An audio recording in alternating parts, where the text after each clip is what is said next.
Oi, pessoal, bom dia. Bem-vindos a mais uma aula do nosso curso de Matemática Aplicada à Economia. Essa é a aula 13, referente ao dia 27 de abril de 2022, tá? Reta final para a nossa primeira prova, né? Lembrando mais uma vez que até o dia 27 vai ter mais uma lista de exercício lá na pasta do Google Drive, e são essas três listas que fazem parte da nossa prova, além do assunto que eu falei na aula passada, né?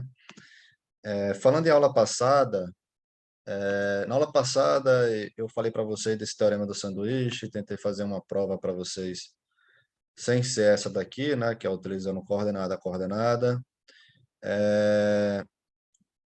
E, para ser bem sincero, eu acho que não tem uma prova mais simples, não. Eu acho que a prova simples é essa daqui, usando coordenada a coordenada.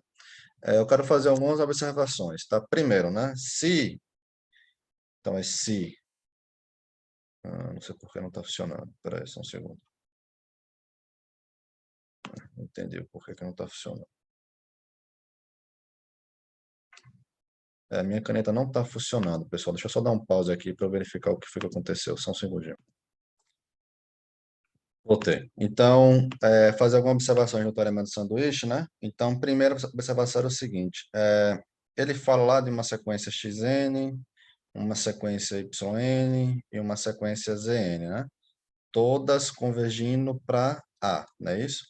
Xn vai para A, Zn vai para A, e ele fala em Xn menor ou igual que Yn, menor ou igual que Zn.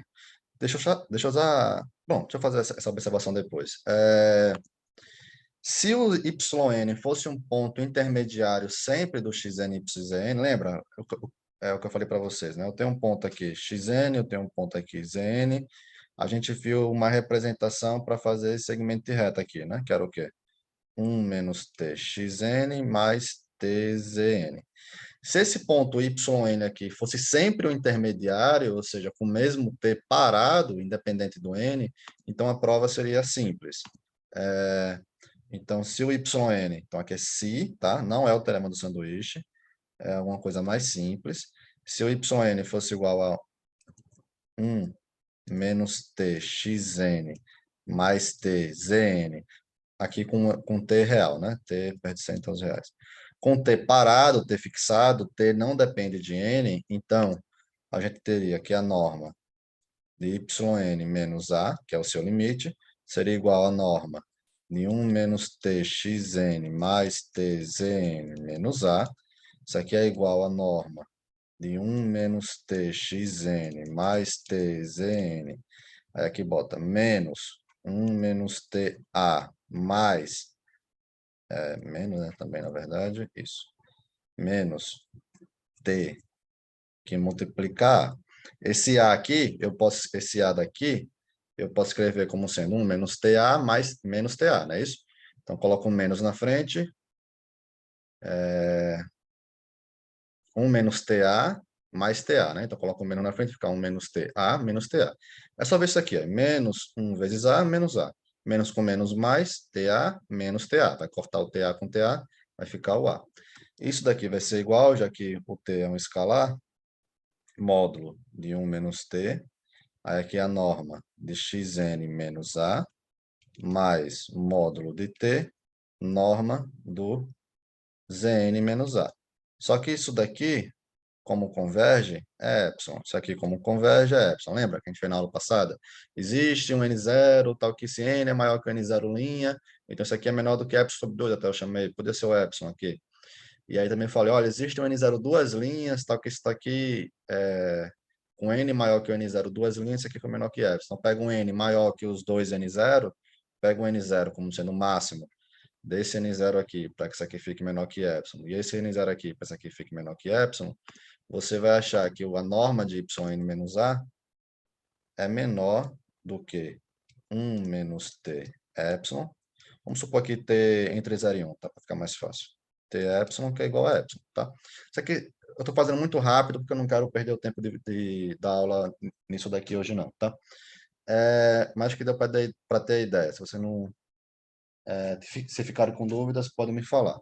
Então, se o yn fosse sempre um ponto intermediário do xn e o zn, sempre no segmento de reta, ou seja, representado assim, e ainda mais, não depender do n, tá vendo?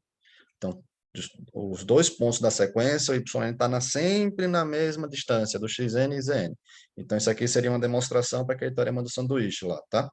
Mas isso se fosse um ponto intermediário.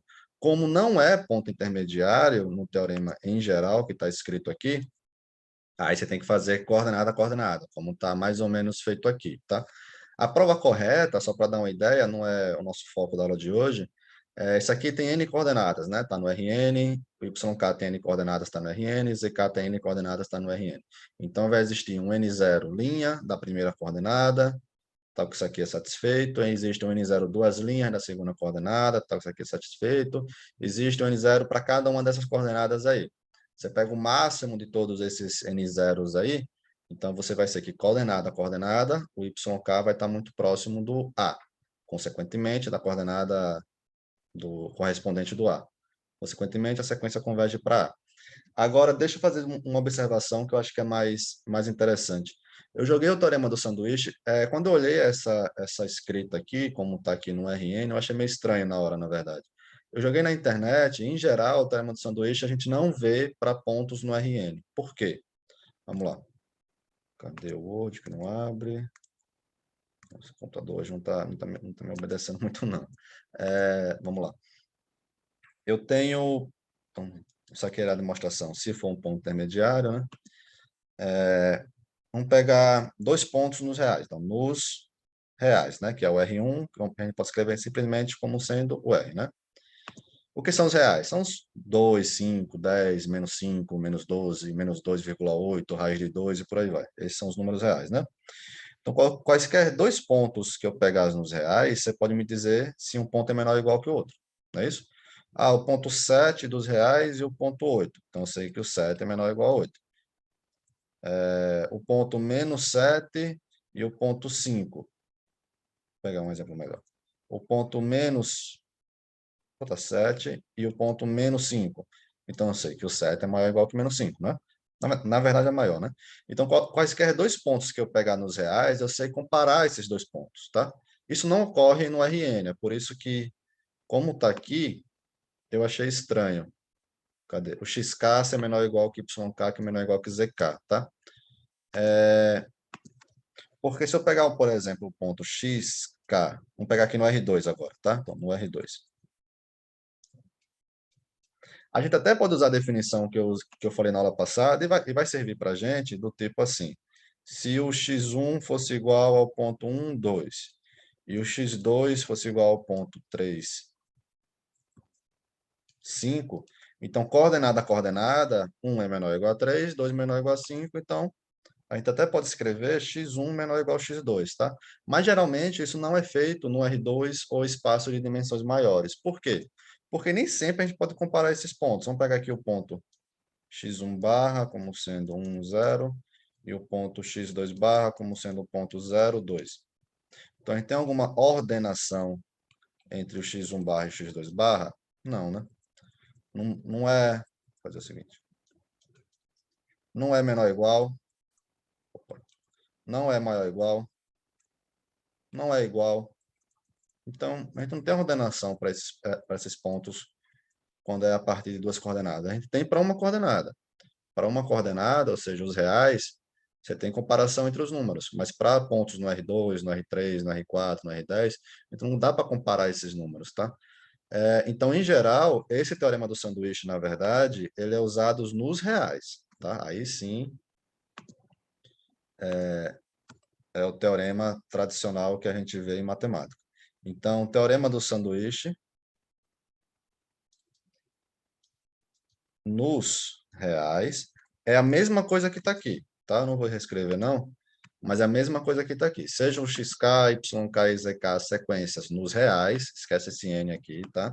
Vamos esquecer esse n aqui durante esse curso. Tais que xk menor ou igual que yk menor ou igual que zk, se o limite de xk for igual ao limite de zk, que é igual a, consequentemente, o limite de yk vai ser igual a, tá? E a prova vai ser a prova que está aqui, com sequências nos reais, uma coordenada só, tudo bem? É a mesma prova que está aqui. Para ser bem específico, isso aqui é um esboço da prova, né? A gente teria que escrever como o xk converge para A, existe um N0 linha, tal, que satisfaz isso daqui, existe um N0 duas linhas que satisfaz isso daqui, e para o YK você pega o máximo do N0 e N0 duas linhas, então o YK vai estar sempre dentro daqui, tudo bem? A mesma prova que a gente fez na aula passada, tudo bem? Para os reais, tá? Uma coordenada só. Então, vamos esquecer esse teorema do sanduíche para o RN, está muito estranho isso daqui. E vamos pensar só nos reais. Tá? Teorema do sanduíche nos reais, tudo bem.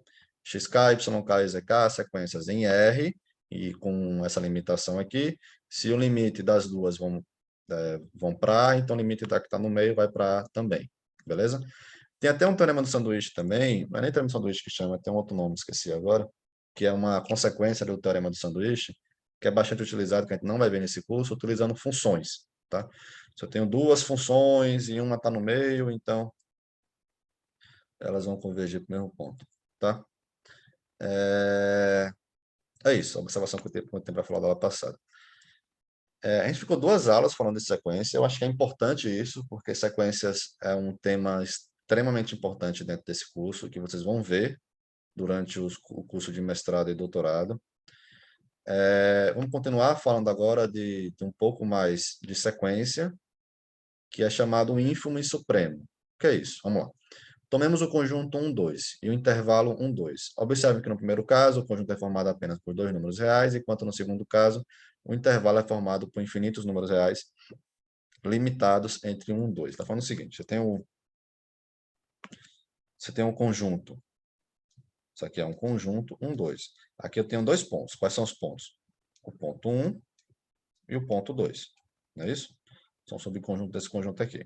O intervalo 1, 2, então vamos lá, os reais, eu tenho aqui o 0, tenho 1, eu tenho 2.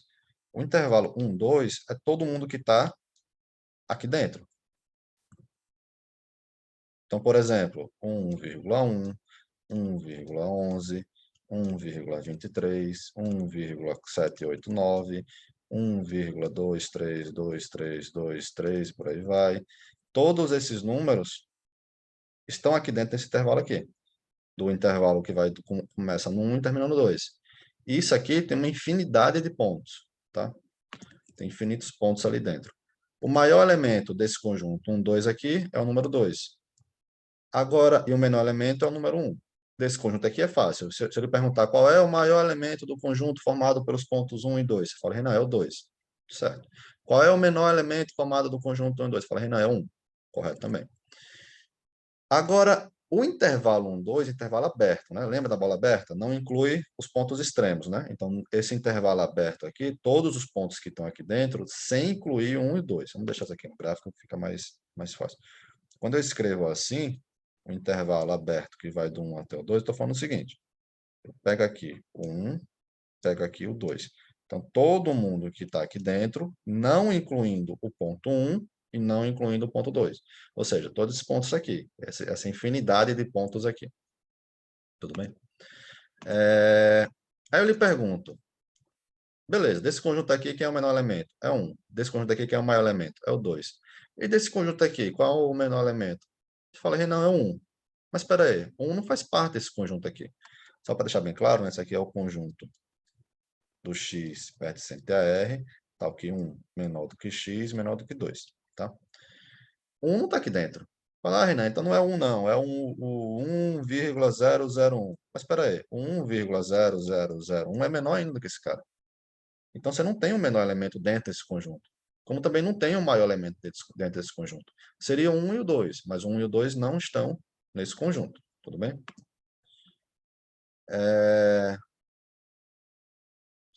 Então, a gente define o seguinte: A contida nos reais não vazio é limitada superiormente se existe um C pertencente a R, tal que, para todo x pertencente a A, tem-se que x é menor ou igual a C. Diz que C é a cota superior de A. Está falando o seguinte.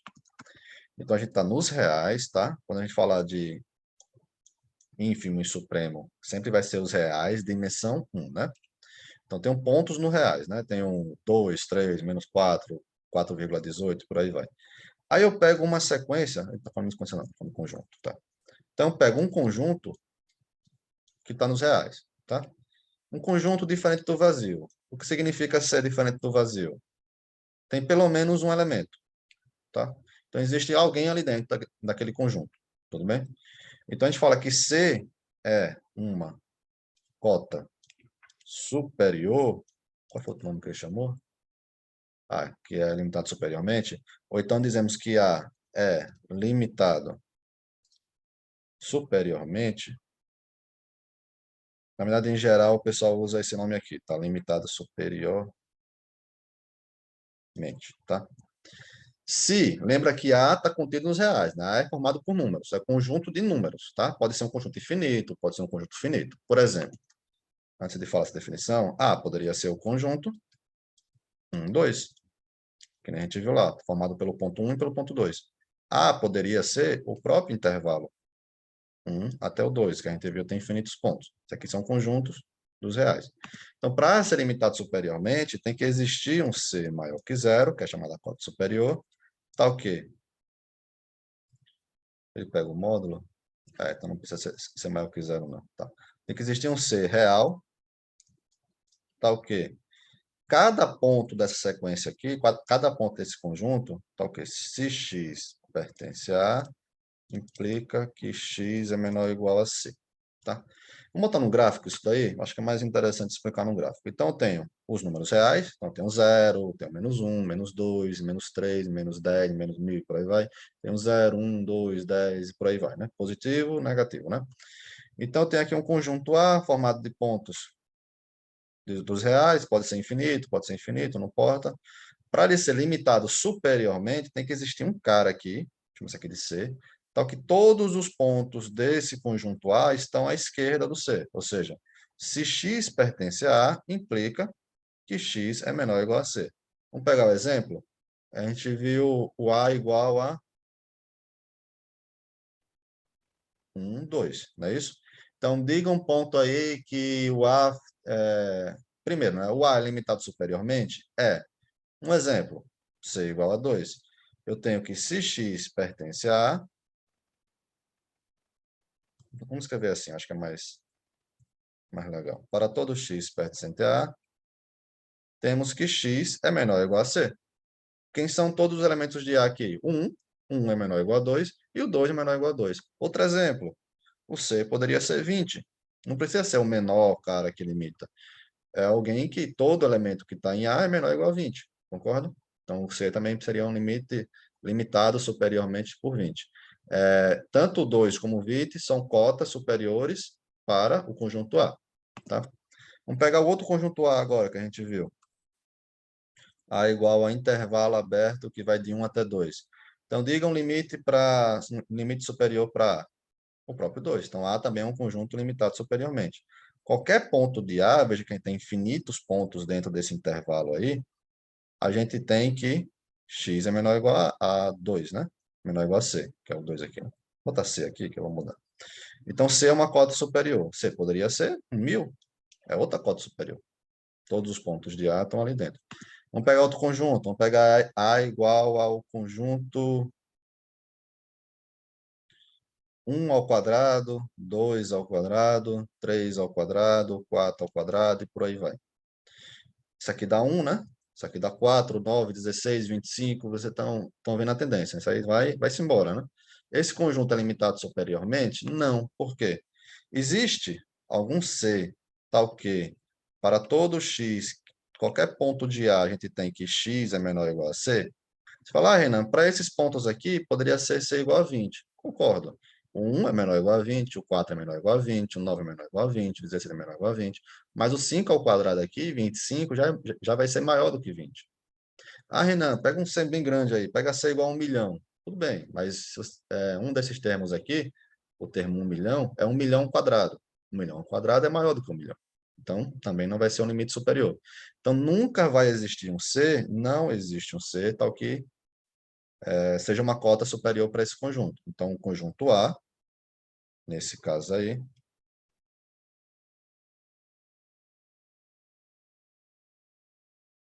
não é limitado superiormente. Tudo bem? É isso.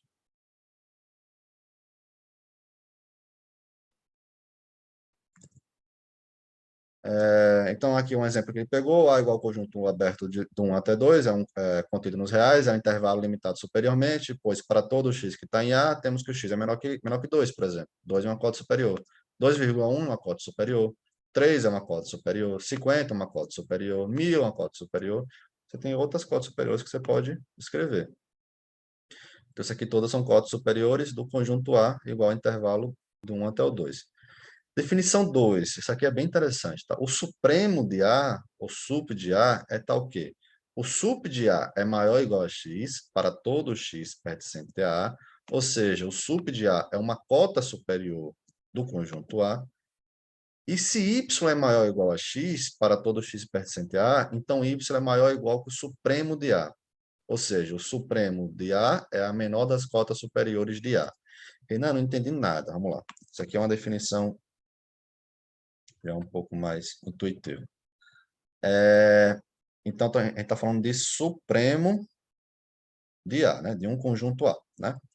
Então, primeiro, para existir esse supremo, o conjunto tem que ser limitado superiormente, tá? Então, vamos supor que a gente pegou um conjunto A que é limitado superiormente.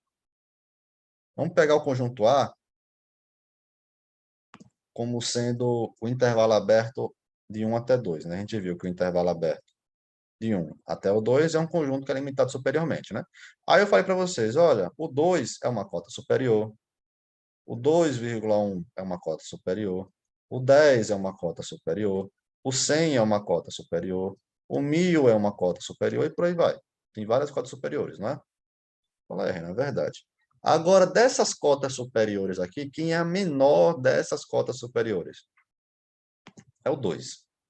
Então, a menor cota superior é o 2. Vamos lá. Então, que eu vou mostrar para vocês agora, é que o 2 é o supremo de A, tá? Vamos lá. Para ser o supremo, primeiro tem que ser uma cota superior, não é? Para ser o supremo, tem que ser uma cota superior. 2 é uma cota superior do conjunto A? É, né? A é igual a um intervalo aberto de 1 até 2. Então, para todo x pertencente a A, temos que o x é menor ou igual a 2. Então, 2 é uma cota superior. Aí vem a pergunta, 2 é a menor das cotas superiores? Então, vamos lá. Nossa pergunta, existe uma cota superior C, cota superior,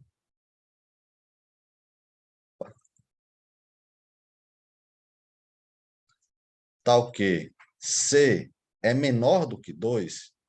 Essa é a nossa pergunta. Existe alguma cota superior desse conjunto A que é menor do que 2? Mas espera aí, se o C é menor do que 2, e o A é o intervalo aberto de 1 até o 2, então vocês concordam que... Então, vamos lá, a gente tem aqui o 1, o 2, e eu tenho um cara aqui que é o C, não é isso? Só que o A é todo esse conjunto aqui, ó, que vai do 1 até o 2, não incluindo 1 e não incluindo o 2. Então, esse ponto que está aqui,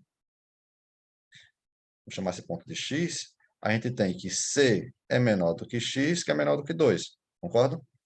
Isso aqui é intuição matemática. Dá para fazer demonstração matemática disso daqui, mas não é o nosso foco, tá? Vamos pensar na intuição, que é mais simples. Então, C é menor do que x, que é menor do que 2. Tudo bem? Mas espera aí, para C ser uma cota superior, a gente tem que ter que, para todo x pertencente a A, x é menor ou igual a C. A gente viu um ponto que está em A, que é maior do que C. Então, C não é uma cota superior, tá? Então, não existe, nossa conclusão é, não existe cota superior de A, não existe C, cota superior de A, tal que C é menor do que 2. Então, veja, 2 é a menor das cotas superiores. Para ficar ainda mais didático, vamos fazer o seguinte, deixa eu escrever uma outra cota superior. Você fala, Renan, uma outra cota superior seria C igual a 3, não é? Então, C igual a 3 é uma cota superior de A, não é? Então, satisfaz essa primeira condição aqui. É uma cota superior do conjunto. Mas será que é a menor das cotas superiores, que é a segunda condição lá? Não. Por quê? O 2 também é uma cota superior de A, não é isso? E 2 é menor do que 3. Consequentemente, C igual a 3 não é a menor das cotas superiores, tudo bem? Então, a menor das cotas superiores de um conjunto, lembra, o conjunto tem que ser limitado superiormente, tem que existir um Czinho lá, né? Então, para o conjunto ser limitado superiormente, todos os pontos do conjunto têm que ser menor ou igual a C. Então, todos os pontos desse conjunto A têm que estar menor do que C, ou até ser o próprio C. Não tem problema nenhum de ser o próprio C, tudo bem? Mas todos os pontos têm que ser menor ou igual a C, beleza? E aí a gente fala que C é uma cota superior. Para ser o supremo do conjunto A, C tem que ser a menor das cotas, a menor cota superior. Vou escrever assim. Ou seja, se você pegar qualquer outra cota superior do conjunto A, tem que estar ou ser o próprio C, ou C para cá. Ser um ponto maior ou igual que esse ponto aqui. Essa cota superior, tudo bem? Então, nesse exemplo aqui, que a gente viu agora, né, do intervalo aberto 1, 2, quem é o supremo desse conjunto é o 2. Veja que 2 não é um ponto desse conjunto, ainda assim é um supremo. É a menor das cotas superiores. E naquele outro exemplo lá, do conjunto A ser igual ao formado pelos pontos 1 e 2. Então, A é só o ponto 1 e só o ponto 2. Quem é uma cota superior desse conjunto? Você fala, Renan, é o 2, o 3, o 4, são cotas superiores. Concordo. Quem é a menor cota superior? O 2 também. Veja que aqui o 2 é o supremo de A, faz parte desse conjunto. É a menor das cotas superiores. Tudo bem?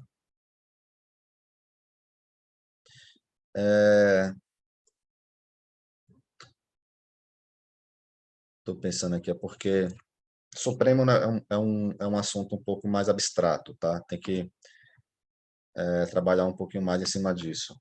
Eu estou pensando em um exemplo que fique mais legal. Porque, assim, supremo nem sempre é fácil de achar o valor que é o supremo do conjunto, tá? Eu não vou lembrar de algum conjunto aqui que seja difícil de achar o supremo. Vamos fazer o seguinte, vamos pegar o conjunto A igual a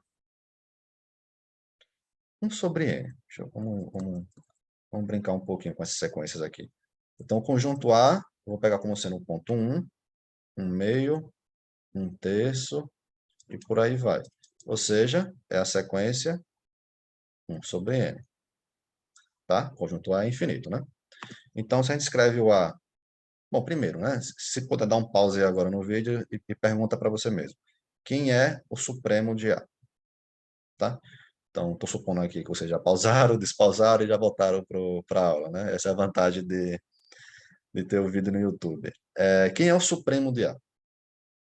Olha, Renan, você bota na reta aqui, que eu tenho 0, que eu tenho o 1 terço, 1 meio, ponto 1, que eu tenho um quarto, um quinto, um sexto, um sétimo, um oitavo, por aí vai, né? Então, uma cota superior desse conjunto aqui, quem é? 2. 2 é uma cota superior. Outra cota superior? O 3. O 1,5 é a cota superior. Quem é a cota superior interessante aqui? O 1. Por quê? O 1 é uma cota superior e é a menor das cotas superiores. Então, 1 é o supremo de A, né? A sequência está vindo para cá. Então, está sendo limitada pelo 1. Deixa eu ver outro exemplo de supremo. Eu já falei para vocês a sequência, né? A igual a sequência 1 ao quadrado, 2 ao quadrado, 3 ao quadrado e por aí vai. Que a gente pode representar como sendo a sequência n ao quadrado com n natural. Se a gente colocar no gráfico, né? A gente vai ter 1, 4, 9, 16 e por aí vai, né? Vocês estão vendo a tendência dessa sequência aqui, né? Está indo para mais infinito, né? Isso está indo embora aqui. Então, esse conjunto tem uma cota superior? A gente viu que não. Esse conjunto não tem cota superior. Então, quem é o supremo desse conjunto? Vai depender do livro de matemática, tá? Alguns livros podem escrever assim: o supremo é mais infinito. Esse cara aqui vai-se embora. Ele não para, ele está sempre crescendo. Então, se não tem cota superior, o supremo vai ser mais infinito. Outros livros vai escrever que não existe o supremo de A, tá? Então, isso aqui, na verdade, é um abuso de linguagem. Sempre que vocês verem em artigos o mais infinito ou menos infinito é um abuso de linguagem, porque isso aqui não são números, tá? Em geral, você vai ver assim, não existe o supremo do conjunto, tá? Tudo que a gente falou de limitado superiormente tem também a outra visão, que é o quê? Limitado inferiormente. Então, vamos lá. O que é ser limitado inferiormente? Deixa eu ver se ele usa o mesmo C, ele usa, então vou usar a anotação dele. Então, o conjunto é limitado inferiormente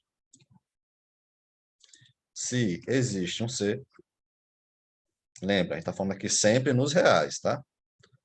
Existe um C, tá o quê? Para todo. Então, botar A. Vou usar aqui também, né? A contido nos reais é limitado inferiormente se existe um C, tá ok. Para todo ponto de A, nós temos que o x é maior ou igual a C, tá? Veja, é o contrário. Então, C, a gente fala que é uma cota inferior. Lá na cota superior, eu tenho aqui todos os pontos do conjunto A, e eu tenho aqui alguém aqui, um C, que é maior ou igual que todos os pontos do conjunto A. O A pode ter infinito ponto, por aí vai. O que importa é que o C é maior ou igual. Isso é limitado superiormente. O limitado inferiormente, eu tenho um ponto C, tal que todos os pontos do conjunto A são maiores ou iguais a C. Tudo bem? Mesma definição, só que muda o lado, né? Limitado superiormente, você tem um cara lá que limita ele superiormente, não tem ninguém maior do que ele. É limitado inferiormente, você tem um cara lá que limita ele inferiormente, não tem ninguém menor do que ele. Vamos pegar os exemplos que a gente já viu? Então, A, o conjunto formado pelos pontos 1 e 2, quem é uma cota inferior para esse conjunto aí? É o C igual a 1. A é limitado inferiormente. A igual ao intervalo aberto 1 e 2, quem é uma cota inferior para esse conjunto? Também o 1, por exemplo. Renan, e o 0? O 0 também é uma cota inferior. E o -10? O -10 também é uma cota inferior, não é? A gente pegar aqui no gráfico, vamos pegar aqui do -10. Eu tenho aqui o -10, eu tenho aqui o 0, eu tenho aqui o 1, tenho aqui o 2. Esse aqui é o conjunto A. Então, -10 é um ponto, tá ok. O -10 é menor ou igual que qualquer outro ponto de A, não é? Tá para a esquerda desses pontos aí. Da mesma forma que a gente tem o supremo, a gente tem também o ínfimo. Mesma coisa. O que é o supremo? Menor das cotas superiores. O que é o ínfimo? Maior das cotas inferiores. Então, vamos lá. A gente pega intervalo aberto do 1 até o 2, isso aqui é o A. Então, aí a gente viu, qual é a cota inferior? O 0. Qual é a cota inferior? -10. Outra cota inferior, -20. Outra cota inferior, -1,2. Outra cota inferior, 0,2 e por aí vai, né? Isso aqui são todas cotas inferiores. A gente pode comparar essas cotas, né? Essa cota daqui, o -20, é menor do que o -10, que é menor do que o -1,2, que é menor do que 0, que é menor do que 0,2. Então, qual dessas cotas inferiores aqui, qual é a maior cota inferior? 1. A gente viu que 1 é a cota inferior, e ele é o maior das cotas inferiores. Mesma coisa que a gente viu aqui, ó, do 2. O 2 não foi a menor das cotas superiores, a gente pode fazer com 1 também. Então, como é que a gente mostra que o 1 é o ínfimo do conjunto A? Então, o supremo, menor das cotas superiores. O ínfimo, maior das cotas inferiores. Então, para ser o ínfimo, tem que ter duas propriedades. Quais são? Tem que ser uma cota inferior, e é uma cota inferior? É, né? Qualquer x que eu pegar em A, eu tenho que 1 é menor ou igual a x, concorda? O A aqui é o intervalo aberto de 1 até 2. Então, um ponto de A, 1,5 é maior ou igual a 1. 1,2 é maior ou igual a 1. Então, 1 é uma cota inferior. Aí vem outra pergunta. É a menor das cotas inferiores? Será que existe uma outra cota inferior, C, tal que o C é menor ou igual a x para todo x em A, ou seja, C é uma cota inferior, e C é menor do que 1, será que existe uma cota inferior menor ainda do que, desculpa, maior das cotas inferiores, tá? E o 1 é menor do que C, ou seja, será que tem alguém que é uma cota inferior do intervalo aberto do 1 até o 2, que é maior do que o 1? Mas espera aí, se o C está aqui, o C é maior que 1, e o conjunto A é todo esse cara aqui, então esse ponto aqui, por exemplo, ele é, vou chamar esse ponto de X, eu tenho que o zero, que eu vi uma bolinha aqui, que 1 é menor do que X, que é menor do que C. Mas espera aí, 1 é menor que X, que é menor que C, e o X está em A. Mas se o X está em A, então eu não tenho que o C é menor ou igual a X para todo X pertencente a A, porque aqui o X é menor do que C. Consequentemente, C não é uma conta inferior. Logo, não existe esse C aqui. Logo, 1 é, de fato, o ínfimo do conjunto A. Vamos pegar aquele exemplo que a gente viu ali no instante. Bom, vamos pegar primeiro aquele outro lá. Eu tenho o conjunto A igual a 1 ao quadrado, 2 ao quadrado, 3 ao quadrado e por aí vai. Esse conjunto é limitado superiormente? A gente viu que não. Nunca vai ter um cara aqui que todo mundo desse conjunto seja menor ou igual que esse cara. Ah, o C igual a 1 milhão. Beleza, 1 milhão ao quadrado faz parte desse conjunto aqui. É maior do que 1 milhão. Então, nunca vai existir um limite superior para esse cara aqui. Mas existe limite inferior? Existe. Por exemplo, o zero. O zero é uma cota. Assim, é uma cota inferior desse conjunto aí. Qualquer elemento que eu pegar desse conjunto, o zero é menor ou igual que esse elemento aí, para todo x pertencente a A, concorda? Outra cota inferior, 0,2. Outra cota inferior, menos 2. Outra cota inferior, menos 2,12. Outra cota inferior, menos a raiz de 2. Aqui são todas cotas inferiores. Eu gosto de usar esses exemplos aqui para vocês lembrarem que os reais não são os naturais. Não é 1, 2, 3, menos 1, menos 2. Reais também tem número racional, tem número irracional. Todos esses pontos estão nos reais, tá? Então, isso aqui são todas cotas inferiores. Esse conjunto aqui, apesar de não ser limitado superiormente, ele é limitado inferiormente. Agora, quem é a maior dessas cotas inferiores? É o menos 2? Não. O 0,2 é maior do que menos 2. E é uma cota inferior também. É o 0? É maior do que essas daqui. Mas o 1 também é uma cota inferior. Todo ponto daqui, desse conjunto A, ele é maior ou igual que 1. Não é? O próprio 1 está aqui dentro.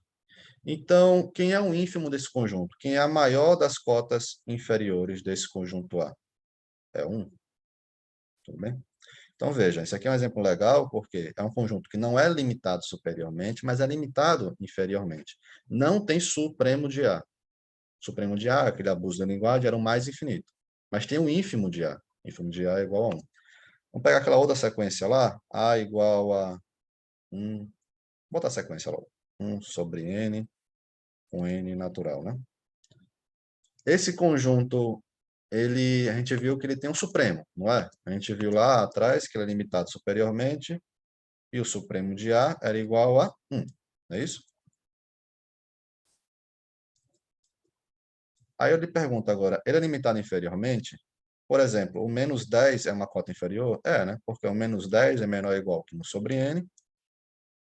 Na verdade é menor, né? Mas para ser limitado inferiormente, pode botar o igual, né? Para todo N natural. Então, menos 10 é uma cota inferior. Uma outra cota inferior mais inteligente é o zero. O zero é menor ou igual que 1 sobre N para todo N natural. Aí vem a pergunta, zero é uma cota inferior, tudo bem. Então, zero é uma cota inferior. Zero é o ínfimo? Por quê? Para ser o ínfimo, tem que ser a maior das cotas inferiores, não é isso? Então, se existisse um C maior que zero, vou botar um C, não vou botar maior que zero ainda não. Existe um C tal que C é uma cota inferior, então C é menor ou igual que 1 sobre N, para todo N natural, e zero menor do que C, então o zero não seria o ínfimo. Seria alguma coisa, poderia ser o C, por exemplo. Não seria mais o zero o ínfimo, né? Só que se zero é menor do que C, então, peraí. Vou botar no gráfico, eu sempre gosto de botar no gráfico. Se eu fosse fazer matematicamente, você poderia fazer C menos zero dividido por 2, tá? Mas para não precisar fazer isso, é melhor botar no gráfico. Eu tenho zero, eu tenho C. C é maior que zero, não é isso? Aí aqui eu tenho 1 sobre 1, que é 1 sobre 2, que é 1 meio, 1 sobre 3, que é 1 terço, 1 sobre 4, que é 1 quarto, e por aí vai. Quando chegar um número muito grande, esse n, ele está chegando bem próximo do zero, concorda? Então, vai ter um n bem grandão, tal que 1 sobre n vai estar aqui dentro. Concorda com isso? Pega c igual a 0,1. Então, entre 0 e 0,1, por exemplo, o n igual a 100, 1 sobre n é o 0,01. Vai estar entre o 0 e o 0,1. Pega o c igual a 0,0001. Você pega n igual a, não sei, 100 mil, 1 milhão. Então, você vai ter 1 sobre n igual a 0,0000001. Vai ser menor do que esse cara aqui. Então, sempre vai ter um cara entre o 0 e o c. Tudo bem? Qualquer c que você pegar, se o c é maior que 0, vai ter um cara do formato 1 sobre n que vai estar entre os dois. Mas se esse cara 1 sobre n está entre os dois, significa que 1 sobre n ele é parte do conjunto A, não é? Que é para todo n natural, ele faz parte do conjunto A.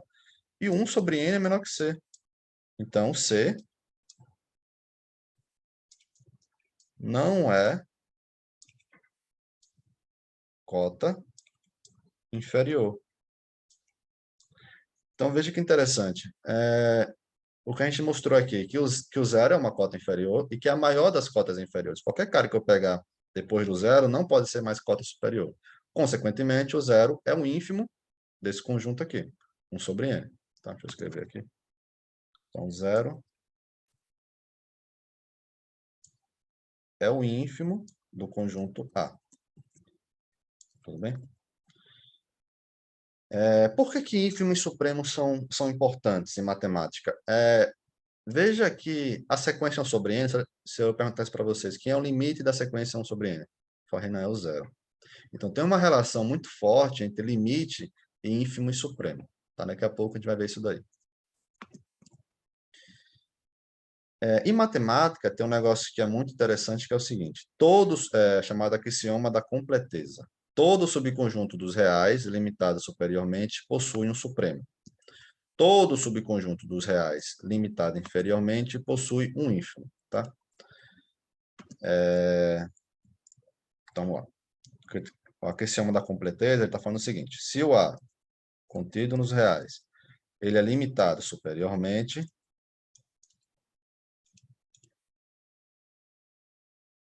então,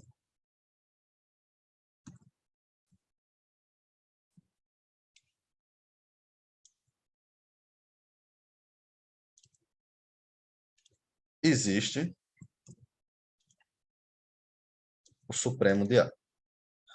Veja que isso aqui é forte. Isso aqui não é um negócio que é tão óbvio, não, tá? Se A é um conjunto dentro dos reais que é limitado superiormente, ou seja, eu tenho aqui lá nos reais, né, eu tenho um conjunto A, e eu tenho aqui uma cota superior.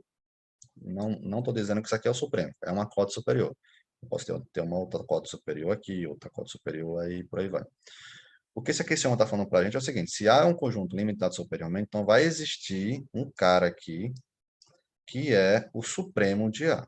Ou seja, vai existir um cara que é a menor das cotas superiores. Isso é o axioma da completeza. Da mesma forma, se um conjunto é limitado inferiormente, vai existir um ínfimo. Tá? Eu estou tentando lembrar, estou realmente tentando, eu não estou lembrando, eu não vou procurar porque não é o objetivo do nosso curso. Se eu não me engano, esse axioma da completeza aqui é um axioma.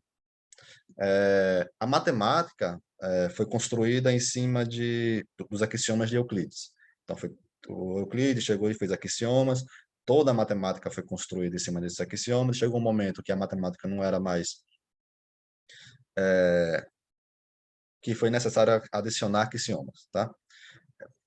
Isso aí é um assunto bem interessante, tá? Quem quiser procurar na internet, é um negócio bem legal. Por exemplo, existe uma geometria chamada geometria hiperbólica, ela é fundada a partir de você negar um dos axiomas de Euclides. Tá? Tem outras geometrias também que vocês podem achar negando um dos axiomas. Se eu não me engano, são 4 ou 5. Eu deveria saber disso, tá? Mas acho que são 5 axiomas de Euclides. E aí a matemática foi se desenvolvendo e acabou também adicionando outros axiomas, como esse daqui. Isso aqui é um axioma. O que significa? O que é um axioma? É uma verdade, não vou chamar nem de verdade. É uma afirmação que você só pode assumir se é verdadeiro ou falso. Não tem prova se é verdade, não tem prova que é falso. Quer ver um axioma de Euclides? Que eu acho que é esse que, quando negando, você vai ter geometria hiperbólica. Se eu tenho um ponto e uma reta, tem uma única reta paralela. Isso aqui é um axioma de Euclides, tá? Isso aqui é só uma observação, tá, pessoal? Que eu acho interessante. Então, isso daqui não tem demonstração. O que significa? Ou você aceita que esse axioma é verdade, ou seja, a partir de um ponto existe uma única reta paralela, ou você aceita que é falso. Ou seja, a partir de um ponto pode existir infinitas retas paralelas, ou pode não existir reta paralela. Se eu não me engano, a geometria hiperbólica, estou lembrando de coisas que eu estudei há muito tempo atrás, tá? Então talvez eu não lembre direito, não. Imagina o planeta Terra lá. A não ser algumas pessoas que negam, né? Tem uma Terra redonda, né? Uma reta nessa Terra aqui, imagina aqueles... É uma coisa que faz assim. Imagina a linha do Equador. A linha do Equador, no planeta Terra, a gente pode interpretar como sendo uma reta. Então, a partir de um ponto aqui, qualquer reta que a gente pegar, ó, cruza essa outra reta aqui. Então, por exemplo, essa interpretação de retas aqui, que se eu não me engano é da geometria hiperbólica, ele nega esse axioma de Euclides aqui, que é a partir de um ponto e uma reta, você tem uma única reta paralela. Aqui a gente não tem retas paralelas, tudo bem? Outras geometrias vão ter infinitas retas paralelas. Então veja que esses axiomas são coisas que você assume ser verdade ou não.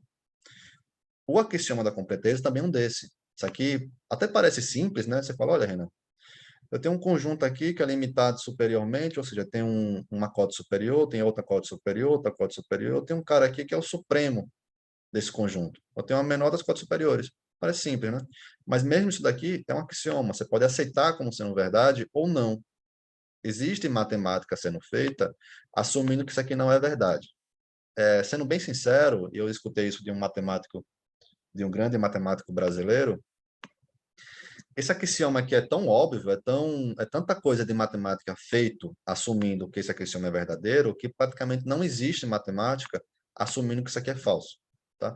Já foi desenvolvido uma matemática ou outra assumindo que isso aqui é falso, mas no final, toda a matemática que existe hoje é assumindo que isso aqui é verdadeiro. Ou seja, se eu tenho um conjunto limitado superiormente, eu tenho um supremo desse conjunto. Tudo bem? Para ser ainda mais interessante, quem quiser ir atrás, tem um chamado lema de Zorn, que é uma equivalência desse axioma da completeza, tá? Pode procurar na internet, que é bem interessante. Se quiserem achar um negócio bem interessante, que toda vez que alguém fala de lema de Zorn, o pessoal fala sobre isso, é o paradoxo de Toski, não sei pronunciar. Deixa eu botar aqui rapidinho. É um negócio que é extremamente interessante. Acho que é assim que escreve. Quem quiser, dá uma lida nisso daqui, o paradoxo de Banach-Tarski, tá? Que é associado com o lema de Zorn. É bem interessante. É basicamente, está até aqui um vídeo no YouTube, deve ser legal. É basicamente você pegar, deixa eu pegar esse exemplo da maçã aqui. Eu tenho uma maçã, repartir a maçã e eu ter duas maçãs iguais. Um negócio bem maluco, tá? Quem quiser dar uma olhadinha sobre isso, que é bem interessante. Tá, voltando para a aula, já perdeu muito tempo. Então, aqui estamos na completeza, que a gente vai assumir que é verdade durante esse curso, tá? Mas se quiser, pode assumir que não é verdade. A gente tem que todo subconjunto limitado superiormente tem um supremo. Todo subconjunto limitado inferiormente possui um ínfimo, né? No gráfico que eu mostrei para vocês, né? Eu tenho um conjunto A, que ele é limitado superiormente, eu tenho a menor das cotas superiores, que a gente chama de supremo. Eu tenho um conjunto A, que ele é limitado inferiormente, então vou botar aqui embaixo. Aqui uma cota inferior, aqui uma outra cota inferior, aqui uma outra cota inferior. Você vai conseguir achar alguém aqui que é o ínfimo desse conjunto. Tudo bem?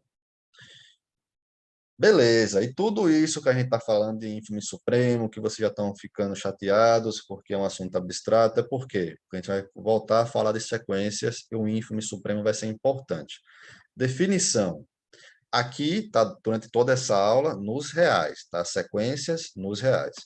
Uma sequência de números reais, ela é chamada monótona não crescente, se ela está sempre não crescendo, basicamente, tá? Esses nomes são bem sugestivos. Então, a gente fala o seguinte, eu tenho uma sequência xn, em R, nos reais, tá? Lembra, antes eu estava escrevendo assim, né? Mas, em geral, você escreve assim para representar os reais, tá? É a mesma coisa disso daqui, tá?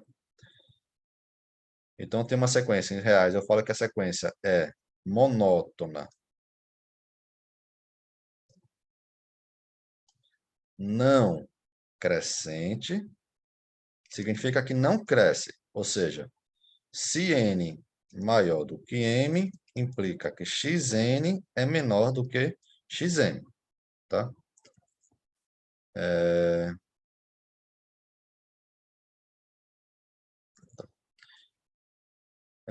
Tudo bem. É não crescente, né? Então, não está crescendo. Então, se eu tenho aqui o x, então tem o ponto x1, o ponto x2, né? Mas é não crescente, significa o quê? Que o x2 não pode ser maior do que o x1. Então, o x2 está para cá. O x3 não pode ser maior que o x2. Então, o x3 está para cá. O x4 não pode ser maior. Então, o x4 está para cá. E por aí vai. Tudo bem? Isso é assim, uma sequência monótona não crescente. Aí, não, exemplo. Se eu pegar o exemplo da sequência,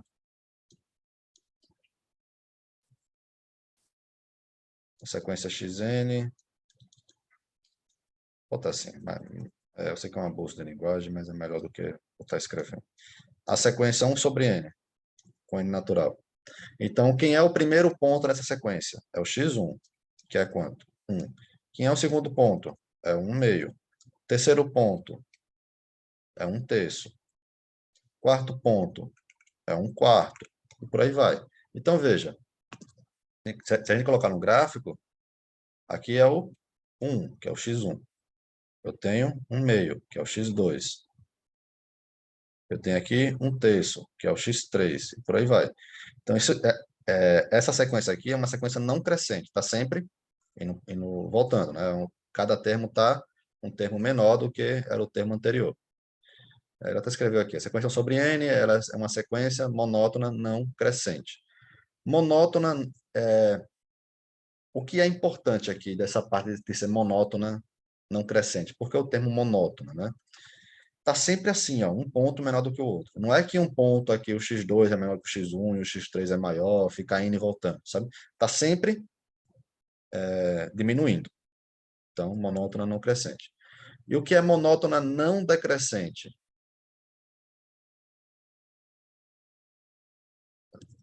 Não crescente, não cresce. O que é ser monótona não decrescente?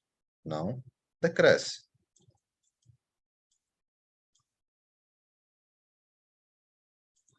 Então, xn é menor do que xm se n é menor do que m. Ou seja, x1, n igual a 1, né? Então, x2 tem que estar para cá.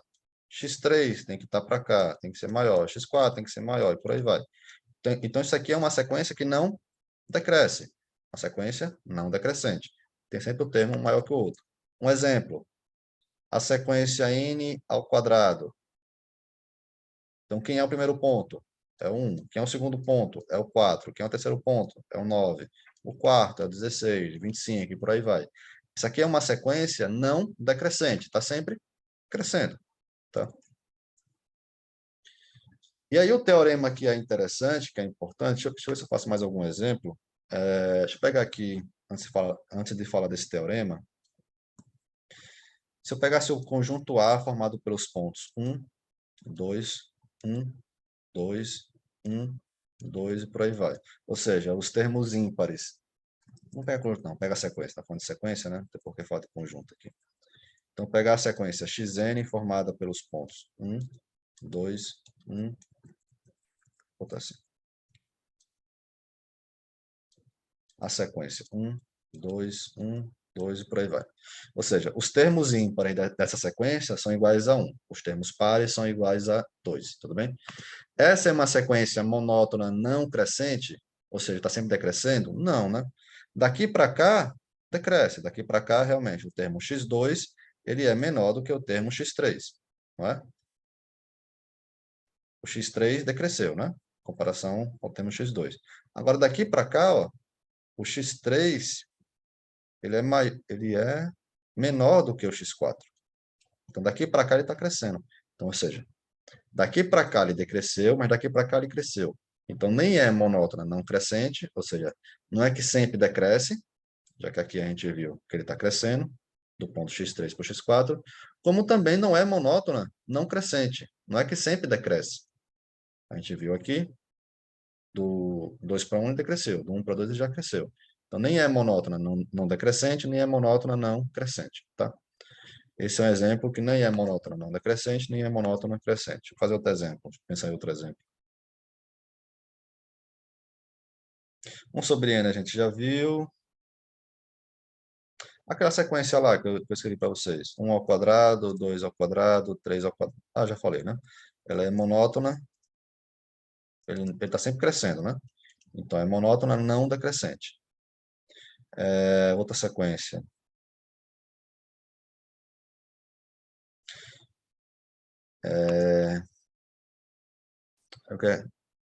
Esse aqui tem dois limites, né? Ou seja, não convergente e está indo para dois pontos. Estou sem criatividade, tá? Não se preocupa não, que na lista de exercícios vão ter mais exemplos. Isso aí, n mais 1 dividido por n. Sequência interessante, né? N igual a 1, 2 sobre 1, que é 2, né? Bota aqui. N igual a 2, 3 meios. N igual a 3, 4 terços. N igual a 4, 5 dividido por 4.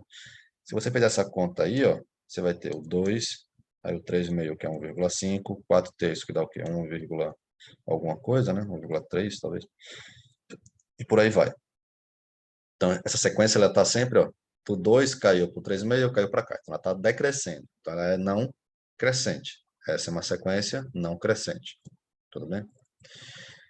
Por que que é importante a sequência ser não crescente, não decrescente? Por que que é importante classificar assim? Por causa disso aqui. Toda sequência monótona limitada é convergente. Olha que interessante. Qualquer sequência, na verdade, deixa eu fazer aqui uma observação antes de começar isso daí. Tem a definição com o menor, o maior, o menor igual e o maior igual. Tudo bem? Também tem definições de monótonas, não decrescente, não crescente, com xn menor ou igual que xm, ou seja,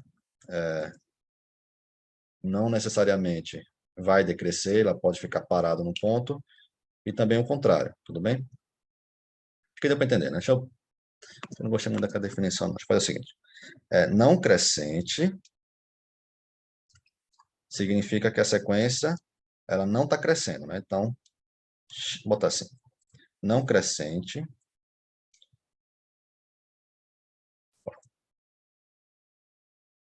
Então, a sequência não cresce, não é isso? Então, x1 maior que x2, maior que x3, maior que x4, e por aí vai, tá? Acho que assim é mais fácil de entender. Não decrescente significa que a sequência não decresce. Então, x1 menor que x2, menor que x3, menor que x4, e por aí vai, tá? Tem a sequência aqui, xn nos reais, né? Também existem definições do não decrescente, menor ou igual que x2, menor ou igual que x3, e por aí vai, tá? E não crescente, do x1 maior ou igual que x2, maior ou igual que x3, e por aí vai, tá? Vocês vão ver livros que é menor estritamente, vão ver livros que é menor ou igual, que pode ser igual, né? O x1 ser igual a x2 e por aí vai. Em geral, na verdade, o que vocês vão ver é isso daqui, tá? Isso daqui é a definição em geral que vocês vão ver no livro de não decrescente, ser menor ou igual. E não crescente, ser maior ou igual, tá? O teorema, que é muito importante, ele fala para a gente o seguinte: toda sequência monótona limitada é convergente. Ou seja, se eu pegar qualquer sequência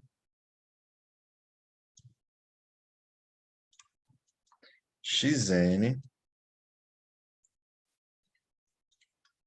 nos reais, que é limitada. O que é a sequência ser limitada?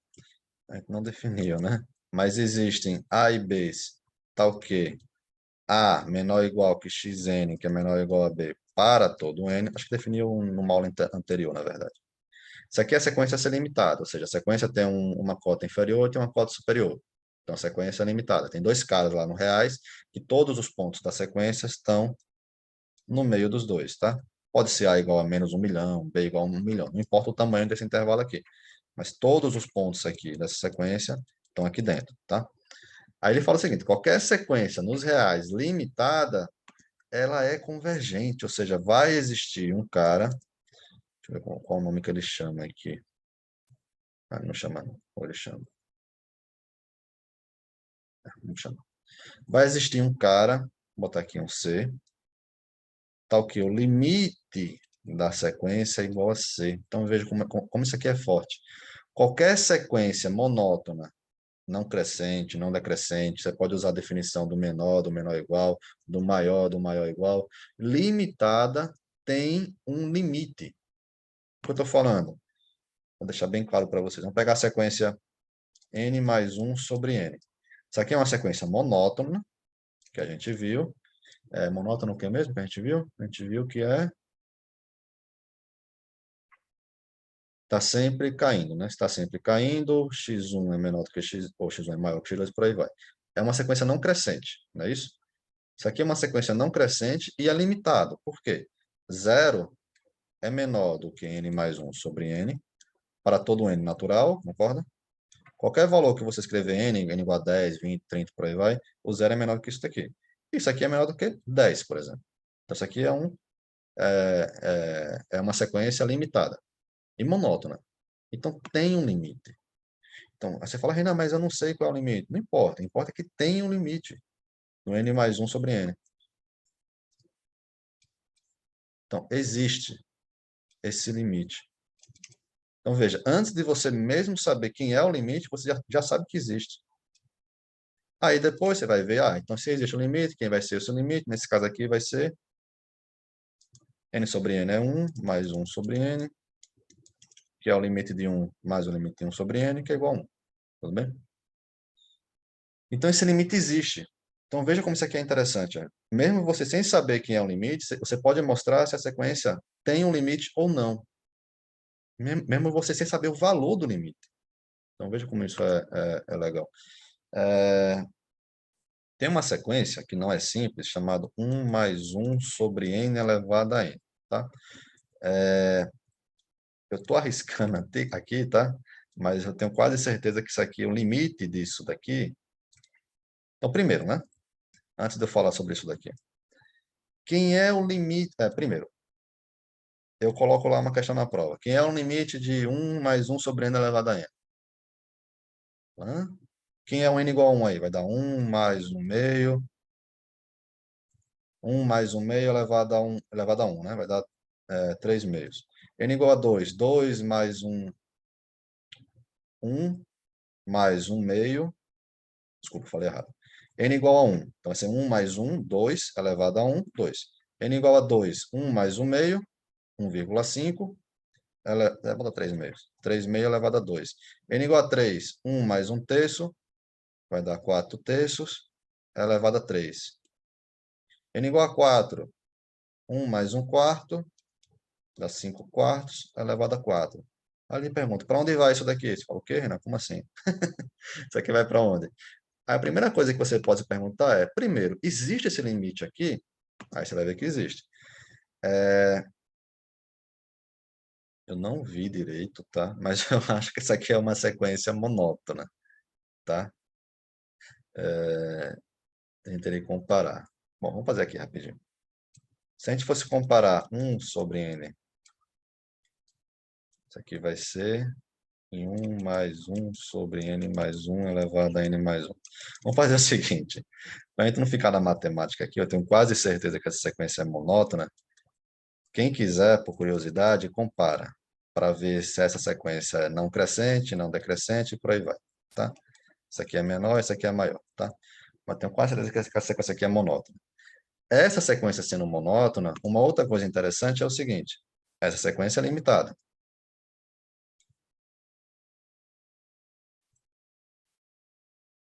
Mais 1 sobre n elevado a n é menor do que 1000. Vou pegar um cara aqui grande. Então, tem uma sequência limitada e uma sequência monótona. Então, isso aqui tem um limite. Você fala, mas espera aí, Renan.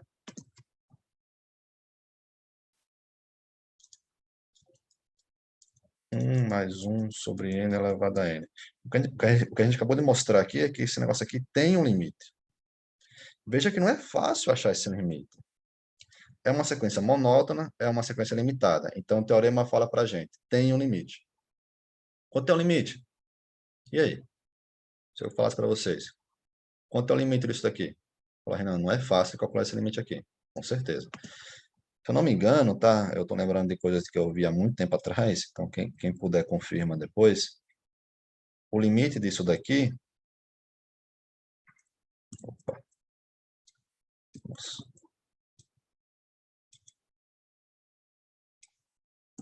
agora está enganchando aqui. É a exponencial de n. Opa, não, faz certeza que não. É a exponencial, tá? Se eu escrevesse aqui, se eu não me engano, só por curiosidade, tá? Mas pode dar uma procurada em algum livro de matemática. Isso aqui é a exponencial de A. Então veja que isso aqui não é fácil de você ver. Exponencial mesmo, aquele número é, né? Cadê a internet? Exponencial. O valor. 2,71, por aí vai. Isso aqui é o limite desse negócio aqui. Veja como é simples, tá vendo? É um número irracional até. Esse número aqui não para, ele vai continuar para sempre. Então, veja como esse teorema é forte. Ele fala, olha, se a sequência é limitada e ela é monótona, então é convergente. Então tem um limite, existe esse limite. Veja que nessa sequência aqui não é fácil dizer quem é o limite. Uma coisa muito mais simples de fazer é você mostrar que tem um limite. Então, essa é a importância desse teorema. Mesmo você sem saber quem é esse limite, qual é o valor desse limite, você já sabe que aquela sequência converge, tem um limite. Tudo bem? Eu não vou demonstrar, não. Acho que não vale a pena demonstrar, não.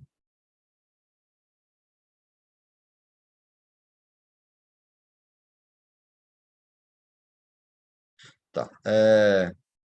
Basicamente, a demonstração vai utilizar o axioma da completeza, tá? Se a sequência for não crescente, ou seja, a sequência não crescente, ou seja, todos os termos aqui estão caindo, você vai usar um ínfimo dessa sequência aqui, tá? Essa sequência aqui vai convergir para um ínfimo dessa sequência aqui.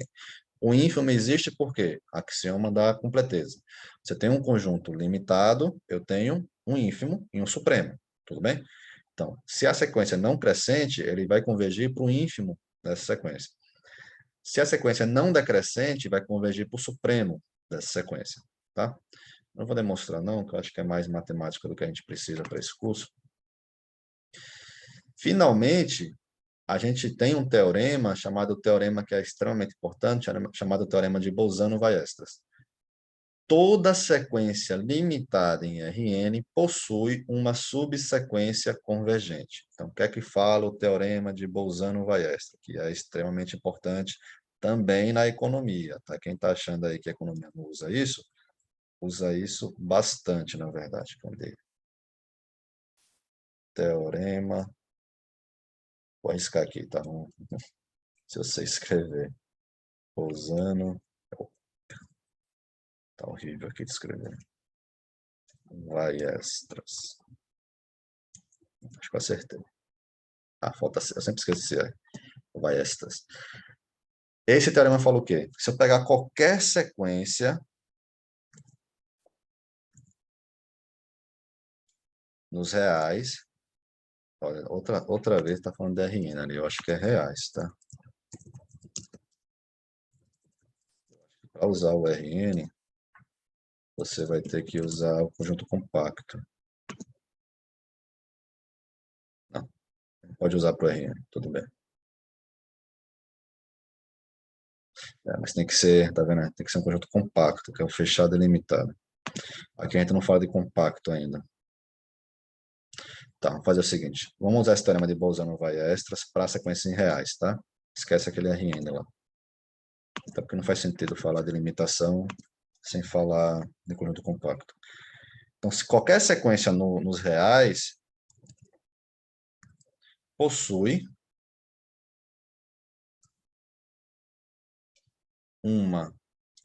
qualquer sequência nos reais limitada Nossa, está horrível escrever. Possui uma subsequência convergente. Então, é isso que fala para a gente o teorema do Bolzano-Weierstrass. Qualquer sequência de números reais possui uma subsequência convergente. Lembra o que é subsequência mesmo? Subsequência é uma sequência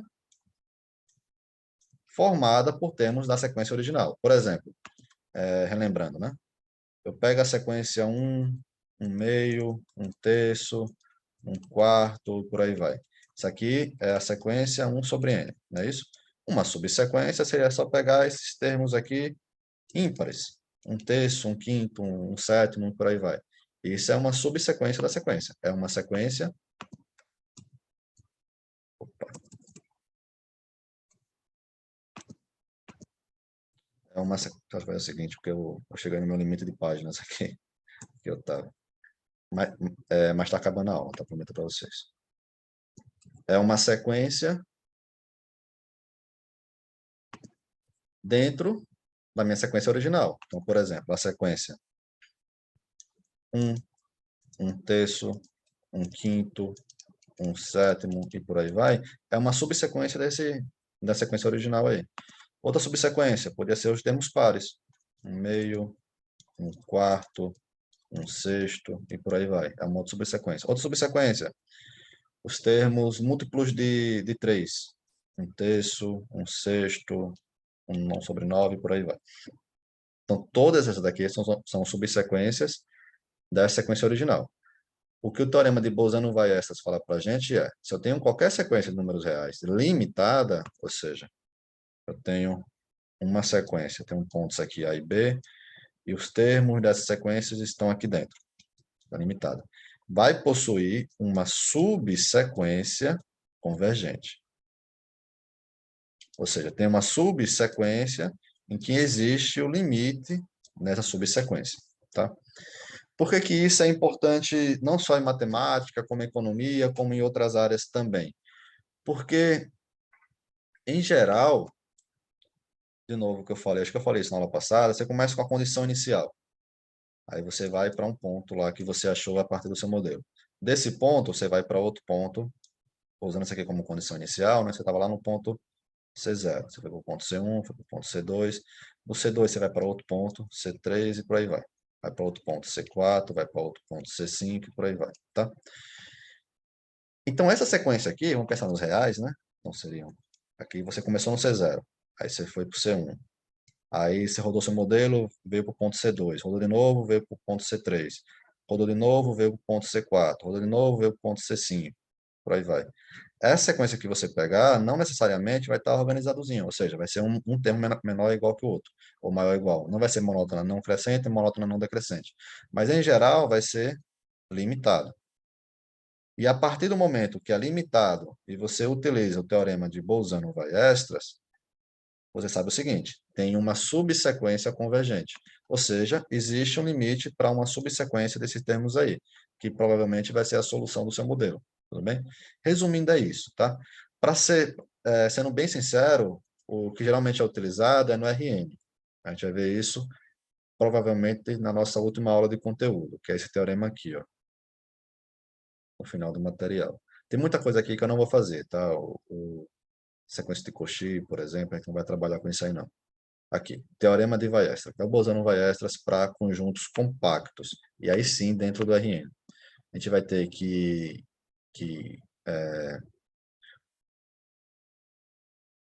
bom, deixa eu usar essa definição aqui. Se eu tenho um conjunto compacto, uma função contínua dentro desse conjunto compacto vai possuir um máximo ou um ínfimo, tá? Um limite superior, limite inferior. Em sequências, porque a gente tem isso daqui. Qualquer sequência dentro do conjunto limitado possui uma subsequência convergente. Esse teorema é muito importante, tá? Pessoal, a aula de hoje é isso. Eu queria encerrar exatamente nesse teorema, que foi o que a gente encerrou. Na próxima aula de conteúdo, a gente vai falar novamente desse teorema e a gente continua o assunto da próxima aula, tá bom? Espero que vocês tenham aproveitado. Estou sempre aqui para tirar dúvidas de vocês. Qualquer coisa, me manda e-mail. Até a próxima aula. Tchau, tchau.